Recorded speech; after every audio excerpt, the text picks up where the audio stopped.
Banat Brigada Balita. Banat Brigada Balita. Ginklaro ni Education Secretary Juan Edgardo Sani Angara nga samtang nakabutang ha general rules nga diri gintutugutan ang paggamit hin cellphone ha orasan klase.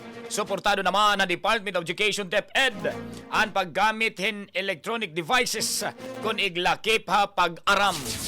Ug sa kasini, nagkamayada hindi bati bahin na paggamit ng cellphones, ngan tablet ha mga classroom, partikular na ha mga eskwelahan, nga padayon nga mahugot, nga ginpapatuman ang no gadget policies. Gintodlok ni Anggaran Educational Initiatives, sugadhan kan academy, nga para pira nga mga public school, nga nagamit ini ang mga estudyante, nga may access sa platform via smartphones. Realidad han digital gadget in again essential classroom tools hada mga public school labi na kung kulang ha physical textbooks, workbooks ngan reference materials. Masobra 100 nga mga kabataan nga estudyante hayabong SAMAR ang nakarawatin mga mulayan ngan mga school supply hagin buhat nga culminating day ha ILAROM hiton tara BASA program han DSWD Regional Office 8. Ang nasabing aktibidad in malinang puson nga nakumpleto ang 20 kadlaw nga tutorial ha pagbasa para mga grade 2 pupils, nanay, tatay adton mga nagbabantay ha mga kabataan nga nagtikang didahan Mayo 19 hanya nga tuig.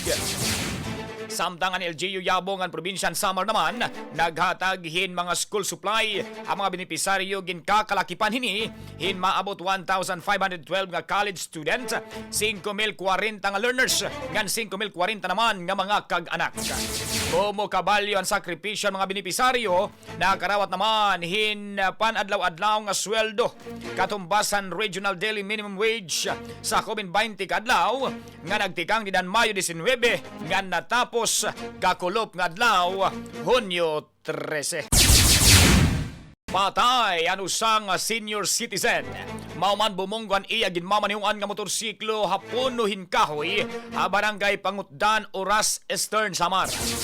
Ha pagpagsumpay ng Brigada News sa FM Tacloban, ha ORAS PNP ginkilalan biktima kan alias Clito, 71 anyos residente ng Poblasyon 5, San Policarpo, Eastern Samar.